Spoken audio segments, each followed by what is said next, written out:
θα έχουμε την χαρά να φιλοξενήσουμε μια ελληνική πατέντα, μια εφεύρεση ελληνική από μια εταιρεία, όπου έχεις τη δυνατότητα να έχεις ηλεκτρικό ρεύμα από νερό μέσα στην τσέπη σου. 3 διαφορετικές συσκευές, 3 διαφορετικοί φακοί. Πάμε να δούμε λοιπόν τι ακριβώς σημαίνει αυτή η επένδυση. Θα καλωσορίσουμε, θα βρίσκεται κοντά μας ο κύριος Γιώργος Βιλανάκης, είναι εφευρέτης αλλά και ιδρυτής της συγκεκριμένης εταιρείας από το Ηράκλειο Κρήτης. Καλό σας μεσημέρι. Καλό μεσημέρι και σε εσάς.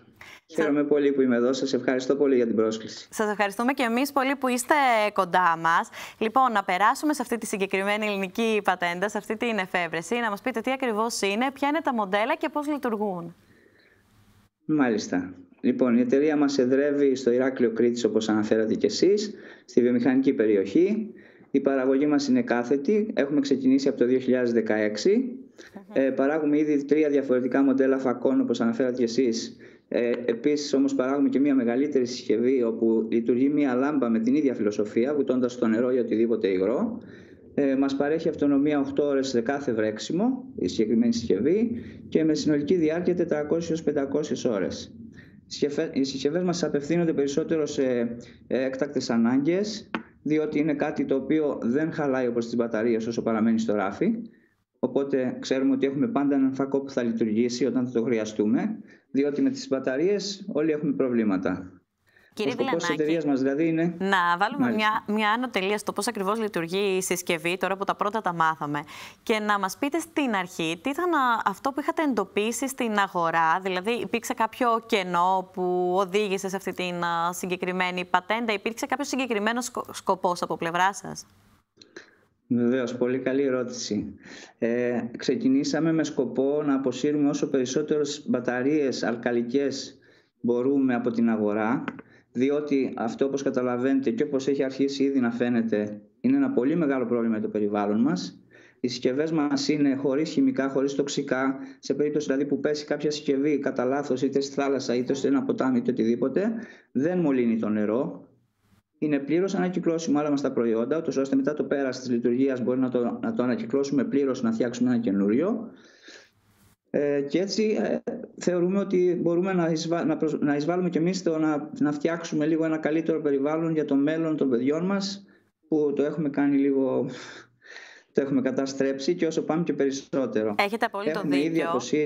Έχετε απόλυτο δίκιο και να σταθούμε ακριβώς σε αυτό που είπατε. Γιατί φέτος είδαμε και φυσικές καταστροφές αλλά και έκτακτες καταστάσεις, τις οποίες ενδεχομένως να χρειαζόταν κάποιος να έχει μια τέτοια συσκευή, είτε βρίσκεται στην περιοχή των πυρκαγιών, ακόμη και μέσα στο σπίτι του, είτε ακόμη και αν βρισκόταν εκτός. Μετά από τέτοιες εκτεταμένες καταστροφές των τελευταίων ετών που βλέπουμε και στη χώρα μας, έχει αυξηθεί η ζήτηση για την συγκεκριμένη εφεύρεση?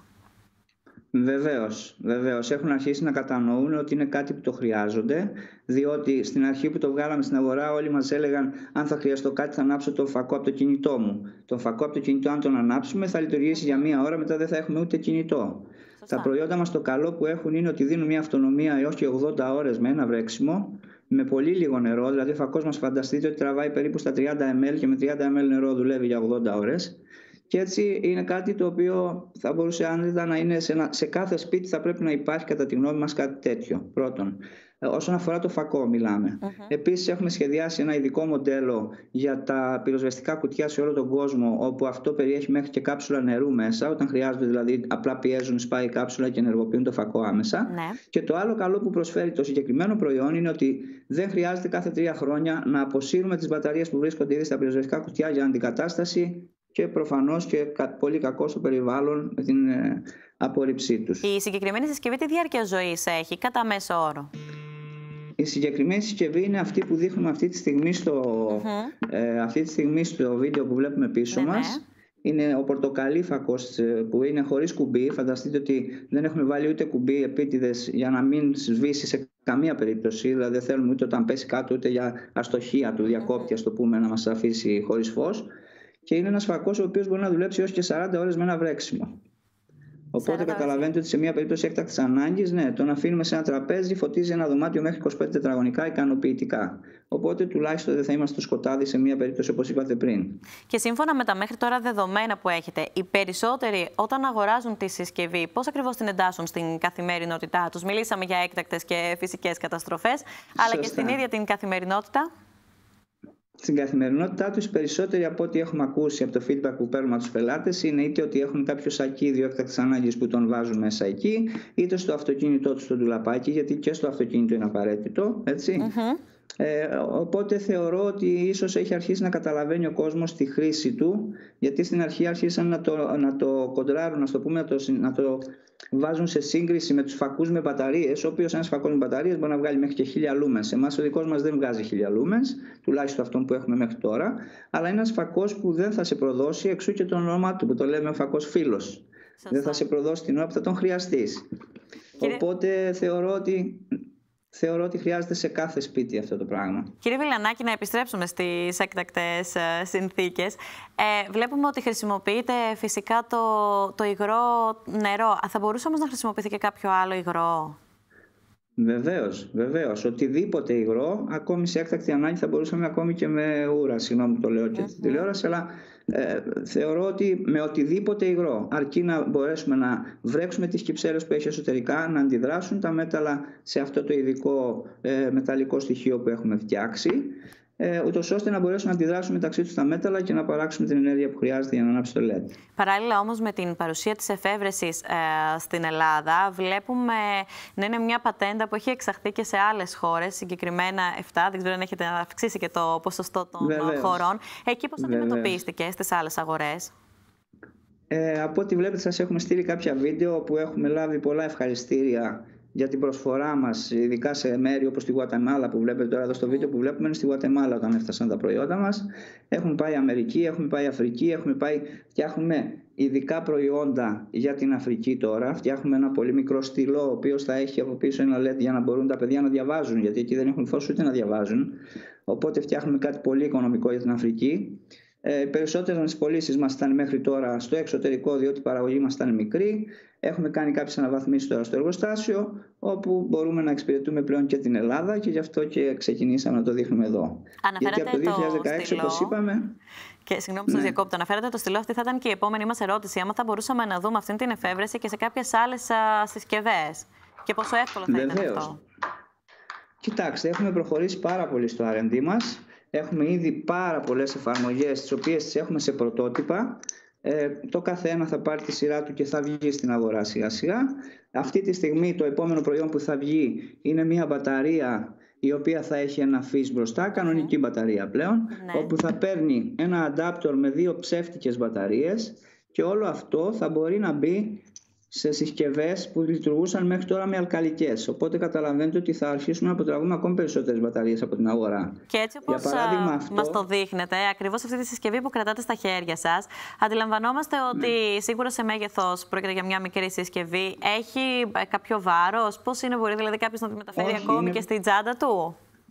Ναι, είναι πάρα πολύ ελαφρύ. Αυτή θα είναι η μεγάλη μας μπαταρία και θα έχουμε και μία ακόμη πιο μικρή. Είναι πάρα πολύ μικρή συσκευή και μπορεί να αντικαταστήσει περίπου στις 400 μπαταρίες. Δηλαδή φανταστείτε σε λαμπάκια χριστουγεννιάτικα που συνήθως όλοι έχουμε στα σπίτια μας, όπως αυτό, που παίρνουν μπαταρίες. Εδώ χρειαζόμαστε κάθε 2 μέρες μπαταρίες. Ενώ με το δικό μας θα μπορούμε να το δουλέψουμε για όλη τη διάρκεια των Χριστουγέννων με μία μπαταρία τέτοια. Οι συγκεκριμένες συσκευές που μας δείξατε είναι επαναχρησιμοποιούμενες? Ναι, είναι επαναχρησιμοποιούμενες. Τις βουτάμε και όταν στεγνώσει τις ξαναβουτάμε στο νερό και συνεχίζει να λειτουργεί.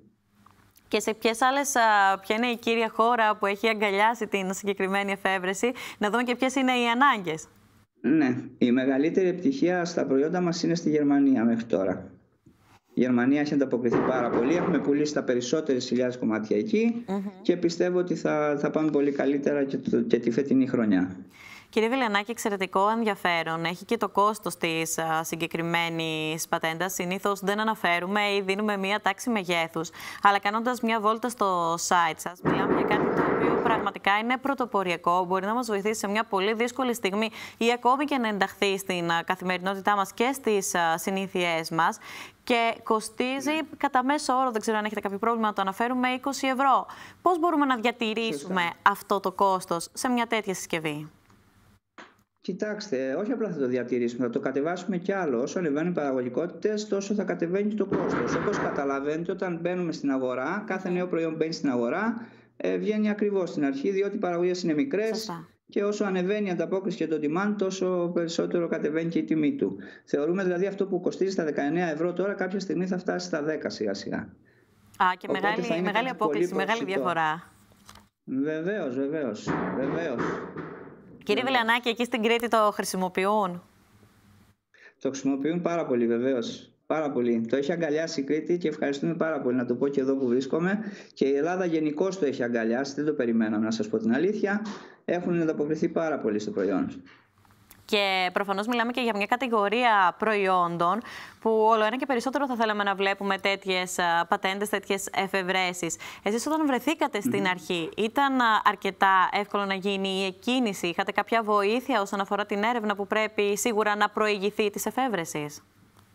Εδώ θα πρέπει να πούμε ότι η έρευνα έχει γίνει καθαρά από εμάς. Συγγνώμη ένα λεπτό. Ναι. Είχαμε κάποιες παρεμβολές στον ήχο μας.